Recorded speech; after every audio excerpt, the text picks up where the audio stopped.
Bonjour, bienvenue à l'espace Auguste à Colmar où nous diffusons en direct le 7e numéro de la 21e l'émission. Comme d'habitude, je suis entouré des chroniqueurs préférés de vous autres spectateurs. Caroline, notre spécialiste décoration, salut. Bonsoir tout le monde. Et Sylvain, maître en technologie, en nouvelles technologies, tout comme Mathieu, ici même. Hello. Qui rivalise avec toi pour ce titre de maître en technologie. Avec nous en plateau également, Véronique Muret. Bonjour. Bonjour. Alors Véronique, pour te présenter, tu es une viticultrice au domaine Muret à Rouffach, c'est bien ça. Et tu es surtout également membre des Divines d'Alsace, une association qu'on vous présentera dans un instant. Mais avant cela, on va un peu partir en voyage avec toi, Caroline, qui est revenue du salon Maison et Objets à Paris, un salon professionnel. On rentrera dans ses coulisses. Mathieu, toi, tu es revenu avec de belles images de Carcassonne. Et pour ma part, j'aimerais vous faire partager une expérience toute récente. Je suis allé au parc minier Tellure, c'est du côté de Sainte-Marie-aux-Mines. Et oui, Sylvain ? Et oui, tu as oublié de me présenter quand même. Je suis là pour apporter mon sourire, mes bonnes questions et pour te rappeler qu'il faut lancer le chronomètre, puisque à la 21e minute, les habitués le savent, vous allez pouvoir gagner des cadeaux. Et pour ceux qui ne le savent pas, on vous explique la règle dans quelques temps. Ça va vous obliger à nous suivre et vous n'allez pas perdre votre temps parce qu'on a plein de reportages super, dont celui à Tellure, un parc minier situé du côté de Sainte-Marie-aux-Mines. Le chrono est lancé et tout de suite, on part au voyage au centre de la Terre.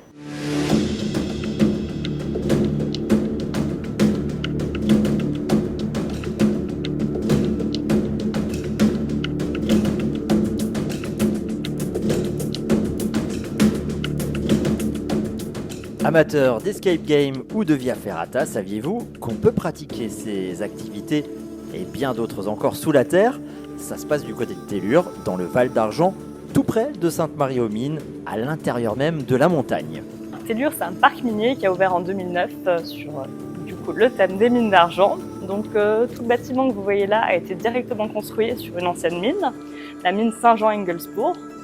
Et maintenant, aujourd'hui, on propose tout un musée qui raconte la vie des mineurs au XVIe siècle et plein d'activités à faire dans la mine. Ce qui est bien dans le musée aussi, c'est qu'il y a vraiment plusieurs niveaux de lecture. On a une histoire et toutes les explications qui sont à échelle pour les enfants, vraiment pour qu'ils comprennent, et puis la version plus adulte pour que ce soit vraiment adapté à toute la famille. C'est là aussi que les gens vont découvrir les différents métiers de la mine. C'était une organisation très très ordonnée, du coup, avec chacun qui avait sa tâche. Il y avait les charpentiers qui s'occupaient de toute la boiserie, les décombreurs qui poussaient le joli chariot pour sortir tout le minerai. C'est l'entrée de la mine, c'est les vestiaires où on équipe les gens. Alors, matériel obligatoire pour toutes les visites, c'est le casque et la lampe. Et les jolies combinaisons et le joli matériel que vous voyez pendre là-haut, c'est tout ce qui est spéléologie et via ferrata. La visite classique, on va visiter la mine, mais sur l'horizontalité. C'est-à-dire c'est un parcours d'à peu près 860 mètres qui est adapté à tout le monde. On visite des réseaux du XVIe siècle au XXe siècle. Cependant, la mine, elle a été creusée sur la verticalité à l'époque. Et la spéléologie, comme la via ferrata, permet de visiter la mine telle qu'elle a été creusée. Donc on passe dans des puits, on va voir différents niveaux de galeries, etc. Il fait 10 à 12 degrés toute l'année et le taux d'humidité est quand même assez élevé étant donné qu'il y a 90% d'humidité. La mine que l'on visite, c'est une ancienne mine d'argent datant de la Renaissance, mais il y a un peu plus de 180 minerais différents qui ont été répertoriés. Donc en fonction du besoin en minerais, les mineurs sont venus réexploiter les mines entre le 18e et le 19e siècle. Et après, à la fin du 19e siècle, il y a eu des travaux d'agrandissement d'anciens réseaux parce que les mineurs étaient venus avec la machinerie plus contemporaine, qui nécessitait un petit peu plus de place. À Tellure, on peut aussi participer à un escape game souterrain. Vous aurez 1 heure pour vous échapper de la pièce, mais avant d'y parvenir, il faudra trouver un moyen d'y entrer. Si la visite guidée, l'escape game ou la spéléologie que vous pouvez pratiquer sur place ne vous tente pas, vous pourrez aussi tester la Via Ferrata souterraine avec des parcours de 2 heures à 6 heures, sportifs certes, mais pas que. Mais en fait, la Via Ferrata a vraiment été créée, conçue pour voir la mine telle qu'elle a été creusée, c'est-à-dire sur la verticalité. C'est-à-dire on emmène les gens aussi, grâce à la Via Ferrata, dans des endroits où on a voulu les amener, leur montrer des choses, leur montrer du minerai, leur montrer pourquoi les mineurs ont creusé à cet endroit-là et les faire passer aussi où étaient les mineurs. Donc oui, il y a ce côté un peu sportif aussi, ce côté, voilà, on recherche un petit peu de nouvelles expériences, mais ce côté aussi très culturel aussi. Voilà, et de pouvoir montrer des choses aux gens. Tyroliennes, pont de singe ou pendule sont évidemment intégrés aux différents parcours. Les moins téméraires, simples amateurs de minéralogie, trouveront leur bonheur dans la boutique, car Sainte-Marie-aux-Mines est un lieu plus qu'incontournable en la matière. Tous les ans se tient la plus grande bourse aux minéraux d'Europe et la deuxième plus grande bourse du monde à Sainte-Marie-aux-Mines. Et du coup, voilà, ça a aussi été un souhait de pouvoir proposer à l'année. On a 2 boutiques, une ici, une à l'Office du tourisme, un petit échantillon de tout ce qu'on peut trouver, à ce moment-là. Et il y aura une bourse aux minéraux à Sainte-Marie-aux-Mines, à Tellure plus précisément, les 23 et 24 septembre. Il y aura aussi, mais ça c'est déjà complet, une balade gourmande souterraine, un concept qui sera renouvelé et devrait revoir le jour ou la nuit à l'avenir. Voilà. Bon, tout ça c'est sympa, ça donne envie d'y aller, mais bon, j'imagine qu'en hiver c'est fermé, non, tout ça? Alors, pas tout à fait. Oui et non. C'est pas une réponse de Normand, mais de bon Alsacien. En fait, le parc est ouvert du mois d'avril jusqu'au mois d'octobre-novembre, jusqu'à la fin des vacances de la Toussaint. Donc, on pourra en profiter pendant les vacances. Ça, c'est uniquement pour la partie visite guidée, où c'est tout à plat. Tout public, je dirais. Ouais, tout public, exactement. Et par contre, pour tout ce qui est spéléologie, Via Ferrata, ainsi que l'Escape Game, ça on peut y aller toute l'année sur rendez-vous. Ça peut être l'occasion de fêter un anniversaire ou d'inviter un comité d'entreprise. Ça, c'est sur réservation via le site internet que vous voyez là-haut. Et justement, est-ce que je peux y aller avec des enfants en bas âge? Tu peux y aller avec n'importe qui. Alors pour les enfants, la Via Ferrata ne sera pas forcément recommandée, mais la visite classique, la visite de base, elle est vraiment à portée de tous. Parfait. Et puis je vais quand même rajouter un petit truc, niveau tenue, pour toutes les activités hors visite classique, vous êtes équipés. Pour la visite classique, je vous conseille des vêtements imperméables qui peuvent être salis aussi. La robe, vaut mieux éviter. C'est dit dans le reportage, il fait 10 à 12 degrés toute l'année. Donc en été, c'est génial parce que ça rafraîchit bien. En hiver, ça réchauffe. Mais attention, ouais, c'est un peu salissant comme c'est extrêmement humide et que des fois, on frotte des passages. Et d'ailleurs, pour la visite classique, il n'y a pas besoin de descendre sous terre ou de trop se frotter, de ramper, etc. C'est vraiment que de la marche. C'est hyper simple. Mais je vous propose maintenant de quitter l'ombre. Merci pour ce bon filon. Un bon filon, mais qu'il est fort. Et on va quitter le monde de la nuit pour retrouver la lumière avec Véronique Muret. Je le disais tout à l'heure en présentation, tu es l'une des membres fondatrices des Divines d'Alsace. Alors pour les personnes qui ne connaissent pas cette association, en quoi elle consiste ? Les Divines d'Alsace, c'est une association qui regroupe des femmes du vin d'Alsace. Donc nous sommes des viticultrices, des œnologues, des techniciennes, des commerciales aussi, il y a même des cavistes, des chercheuses aussi en viticulture, en marketing. Et donc le but de l'association, c'était de créer d'abord un réseau d'entraide entre nous, entre femmes, et aussi de donner un coup de peps sur les dégustations de vins, de faire la promotion des vins d'Alsace et de présenter les vins d'une autre façon et de sortir un peu de ce qui existe déjà aujourd'hui. Est-ce que c'est une association qui est réservée uniquement aux femmes ? Alors oui, dans le sens où les membres, c'est uniquement des femmes, c'est un des principes de base de l'association. Mais par contre, quand on organise des événements, là, non, c'est pour tout public et au contraire, on cherche la mixité et quand on veut faire parler du vin, on fait ça pour les hommes et pour les femmes. Et quand tu parles comme ça d'événements, d'organisation, qu'est-ce qui fait la petite touche en plus quand c'est organisé par des femmes par rapport à des hommes ? Oui, on voulait apporter quelque chose de neuf, c'est-à-dire ne pas être chacune à présenter son vin. Ça existe dans d'autres salons, c'est très bien, c'est nécessaire. Mais ce qu'on voulait, c'était mettre en commun nos vins, les comparer, pouvoir parler du vin de la voisine aussi, parce que c'est intéressant pour nous, et apporter une nouvelle touche. Donc c'est souvent lié à l'art.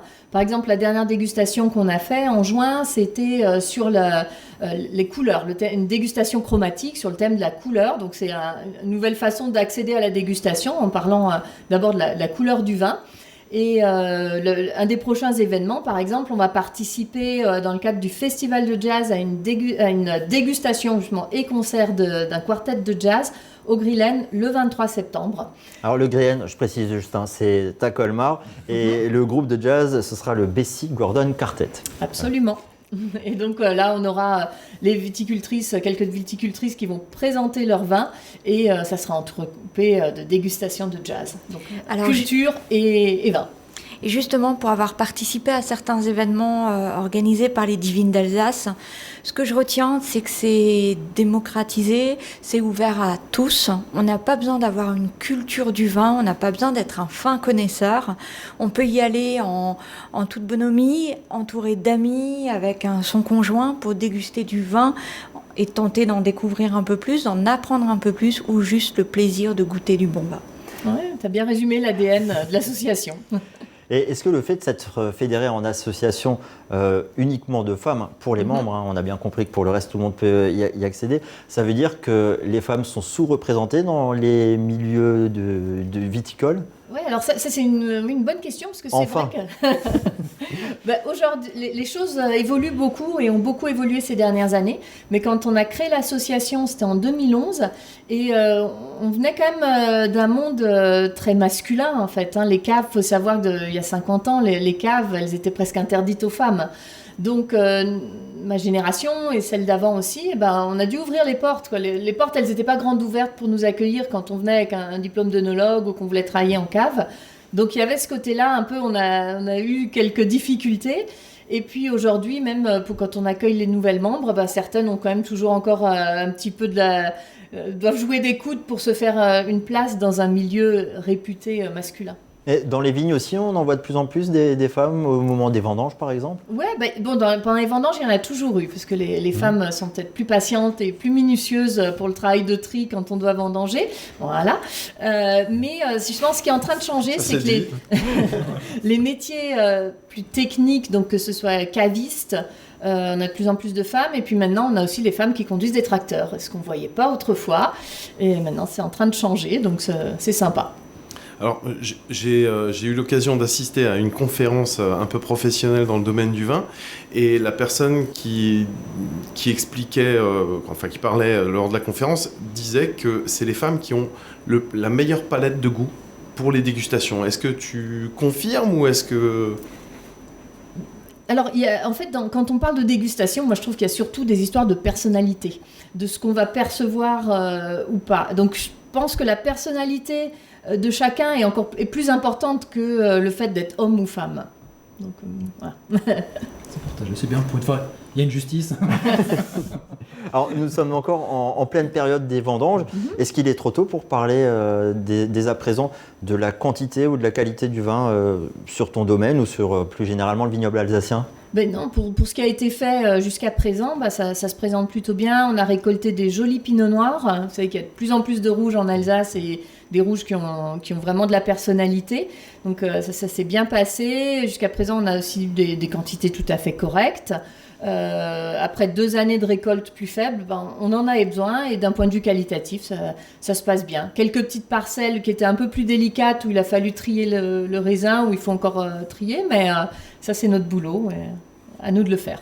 Alors merci beaucoup Véronique pour ce point. On rappelle, tu fais partie de l'association Les Divines d'Alsace, et je vous propose désormais de quitter le vignoble alsacien pour s'offrir une petite escapade du côté du Languedoc-Roussillon, où c'est toi qui es allé. Mathieu, qu'est-ce qui t'y a conduit ? Surtout, me réponds pas, je te connais, ta voiture, ça on s'en doute, mais pourquoi t'es allé là-bas ? J'étais dans les parages, j'étais à une centaine de kilomètres de là, et Carcassonne, forcément on en a déjà plus ou moins tous entendu parler. C'est un endroit qui m'attirait, c'est une des plus belles cités médiévales d'Europe, voire du monde, et du coup j'y suis allé, et puis je vous ai préparé ce petit reportage qui retrace un petit peu l'histoire en voix off. Voilà, je vais lancer le reportage, ça en dira plus. Allez-y professeur Nico. Perché sur une colline de l'Aude en Occitanie, la majestueuse cité médiévale de Carcassonne se dessine à l'horizon. Ce lieu stratégique a été tour à tour habité par les Celtes, les Romains, les Wisigoths, les Sarrasins, les comtes locaux, puis a été intégré au royaume français après la croisade contre les Cathares. Mais avec la signature du traité des Pyrénées en 1659, marquant la fin de la guerre entre la France et l'Espagne, de nouvelles frontières sont créées. La cité perd alors son importance stratégique et tombe en désuétude pendant plusieurs siècles, devenant même une carrière de pierre pour les habitants locaux. Grâce à l'intervention du mécène Jean-Pierre Croze-Merevieille et à la vision de l'architecte Viollet-le-Duc, une grande campagne de restauration est lancée au XIXe siècle pour devenir aujourd'hui l'un des sites touristiques les plus visités de France, en partie grâce à son classement au patrimoine mondial de l'UNESCO. La cité médiévale de Carcassonne est l'une des mieux conservées au monde. Encerclée par 3 km de remparts, surplombée de 52 tours, elle comporte également la basilique Saint-Nazaire et Saint-Cels qui était autrefois une cathédrale, ainsi que le château comtal édifié au XIIe siècle par les vicomtes Trencavel.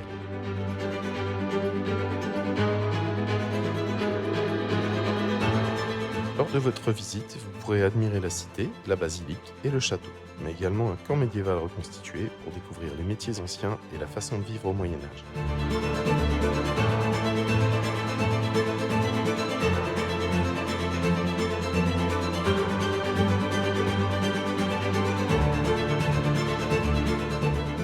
Les travaux sont toujours en cours sur les remparts pour qu'un jour il soit possible de faire le tour complet de la cité. Et qui sait, peut-être qu'on en apprendra plus sur la légende du Saint Graal ou sur le trésor des Templiers, puisqu'ils sont passés par Carcassonne.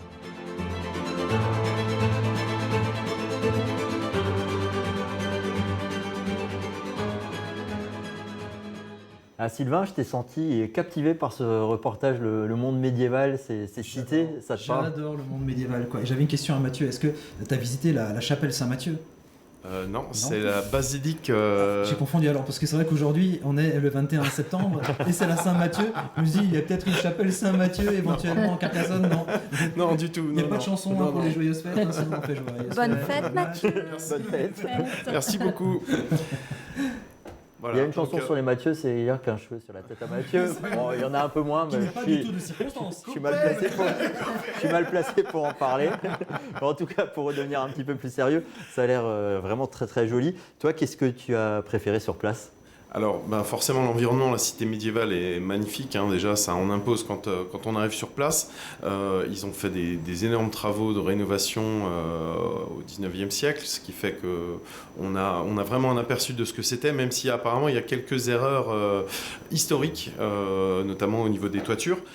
Mais bon, on n'y prête pas attention. Et puis, c'est vrai que c'est tellement beau et tellement grandiose. C'est gigantesque. Les murs d'enceinte sont énormes, quoi. Voilà, donc ça m'a bien plu. Vous avez vu dans le reportage quelques très très belles maisons qui datent de quelques siècles. Ce que j'ai un petit peu moins aimé, c'est le fait que c'est plus vraiment habité, ou alors il y a, je crois, 40 habitants. La guide nous expliquait qu'une maison aujourd'hui à Carcassonne, même le tout petit truc, ça vaut 2 millions d'euros. Donc les gens peuvent même plus habiter. Ils étaient contents d'avoir de nouveau une boulangerie sur place, parce que voilà, et c'est un peu de vie.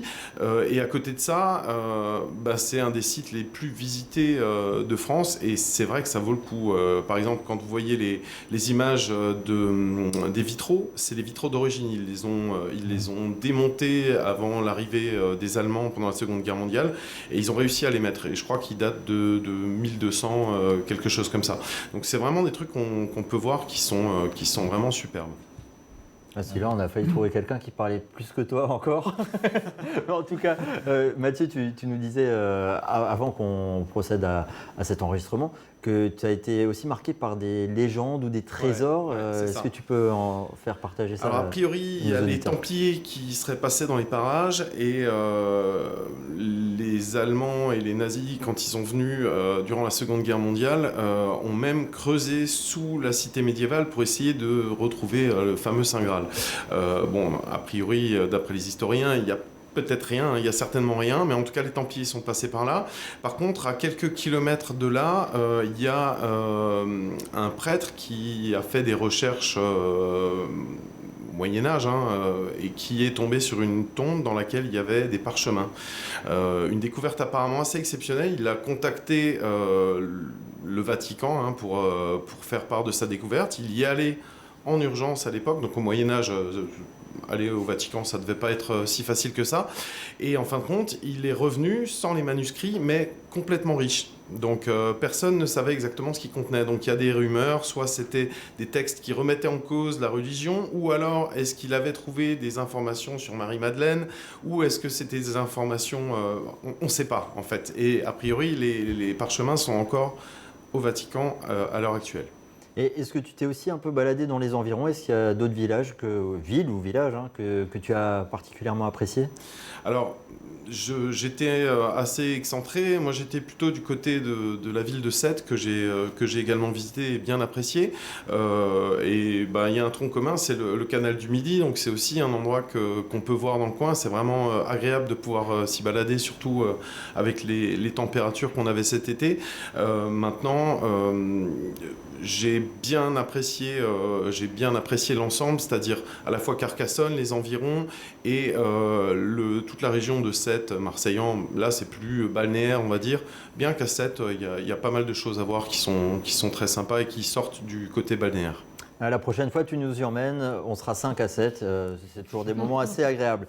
Caroline, toi aussi, tu t'es offert une escapade hors Alsace à Paris. Mathieu parlait de Saint Graal. Est-ce que tu as découvert le Saint Graal, puisque tu reviens d'un salon dédié à la décoration, ça s'appelle le salon Maison et Objets. Est-ce que c'est un peu le rendez-vous mythique des décoratrices et décorateurs en France ou dans le monde? Oui, tout à fait. Donc ce salon a lieu 2 fois par an, une fois en janvier, une fois en septembre. C'est une adresse, un lieu incontournable pour faire les sélections de la nouvelle saison et surtout découvrir les tendances. Mais je vais vous montrer en image à quoi ressemble ce salon. Déjà, ça se passe où exactement? Ah oui, donc le salon a lieu à Paris, au Parc des Expositions Villepinte. Donc en fait c'est un salon qui est réparti sur 7 halls avec 1500 exposants et qui répondent à 122 nationalités. Donc l'année dernière, ou plutôt en janvier, il y a eu environ 45 000 visiteurs. Donc autant dire qu'il y a du monde qui circule dans les espaces, dans les allées. C'est extrêmement foisonnant et c'est vraiment un lieu incontournable pour découvrir de belles nouveautés. Alors on le rappelle, hein, c'est un salon dédié uniquement aux professionnels. Le grand public n'a pas le droit d'y aller. Mais pourtant à l'intérieur, est-ce que ça se déroule un peu comme un salon classique où le grand public est également convié? Tout à fait. Alors, il faut me présenter patte blanche pour pouvoir aller sur ce salon qui est réservé aux professionnels de la décoration. Lors de l'inscription ou pour obtenir un badge, il faut soumettre un numéro de SIRET et être référencé dans le domaine de la décoration. Sur le salon, il faut présenter une pièce d'identité avec son badge. Alors tu pourras reprendre dans un instant, mais nous sommes déjà arrivés à la 21e minute de cette émission, là où vous allez pouvoir gagner des cadeaux à 3 conditions. J'ai montré 3, c'est comme ça plutôt. 3 conditions. La première, c'est de liker notre page et de partager notre publication pour la deuxième. La troisième, c'est de taguer là où les personnes avec qui vous pourrez partager les cadeaux qu'on vous propose aujourd'hui, à savoir 2 entrées pour Tellure, le parc minier. Il suffit de nous envoyer un petit message et on vous envoie ça par tirage au sort, évidemment. Et puis Véronique, tu n'es pas venue les mains vides puisque tu nous as rapporté, ou tu as rapporté aux téléspectateurs, une bouteille. Peux-tu nous présenter ce vin du domaine Muret, ton domaine? Oui, tout à fait. Donc c'est un Gewürztraminer du millésime 2022, l'appellation Côte de Rouffach, donc notre appellation village. Voilà, un vin tout en exotique et charmeur et à boire en amoureux. Et que tu conseilles de déguster avec quoi comme plat si on veut l'accompagner? Alors pour un accompagnement, c'est très sympa sur un curry, les curry lait de coco, des plats un peu exotiques, c'est très sympa. Si on veut être plus alsacien, sur un master, c'est toujours efficace. Ah, voilà qui nous donne faim. Mais tu nous avais mis en appétit aussi, toi, Caroline, avec ce fameux salon de la décoration. On demandait si c'était un peu à l'identique que les salons grand public, même si on le rappelle, c'était dédié uniquement aux professionnels qui vont rapporter dans leurs enseignes les nouvelles tendances. Tout à fait. Donc à l'intérieur, et comme vous allez pouvoir le découvrir, c'est une accumulation de stands sur lesquels chaque marque vont présenter des objets. Ça peut être des décorations murales, c'est des grosses fournitures. Ce qu'on appelle fourniture, ça va être le canapé, la grande table à manger, ou alors les petits objets décoratifs. Le tout est donc de faire la bonne sélection, de bien penser au prix d'achat, prix de vente, ce n'est pas la même chose, et de faire en sorte que cela corresponde à l'image que l'on veut véhiculer en magasin, tout en respectant les tendances de la saison. Et les exposants viennent essentiellement de France ou ils viennent un peu de partout ailleurs? Je crois qu'il y en a un qui vient de l'étranger, pas trop loin, que tu affectionnes tout particulièrement. Oui, alors comme je le disais avant, donc, les exposants sont de 122 nationalités différentes.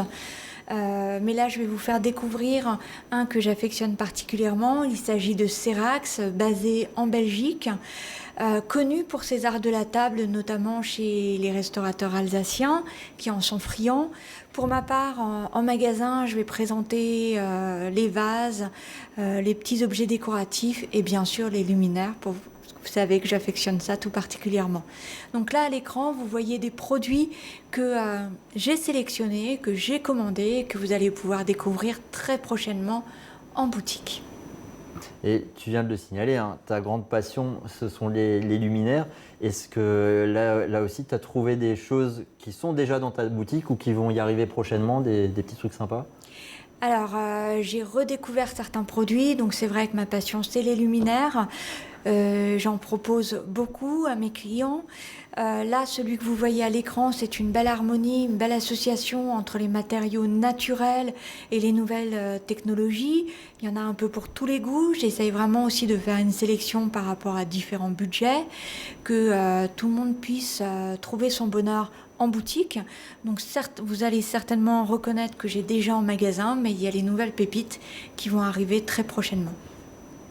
Ah bah en tout cas, ça donne envie. Est-ce qu'il y a une tendance particulière? Est-ce que, je sais pas, c'est un retour au vintage ou c'est des modèles plus futuristes? Moi, je suis pas un spécialiste en déco. Là, j'ai du mal à savoir à quel style correspondent tous ces luminaires.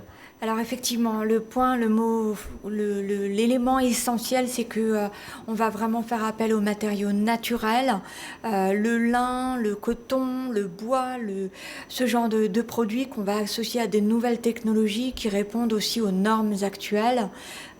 Très important, notamment dans les lieux publics ou les lieux privés. J'essaye aussi d'en tenir compte quand je fais mes achats.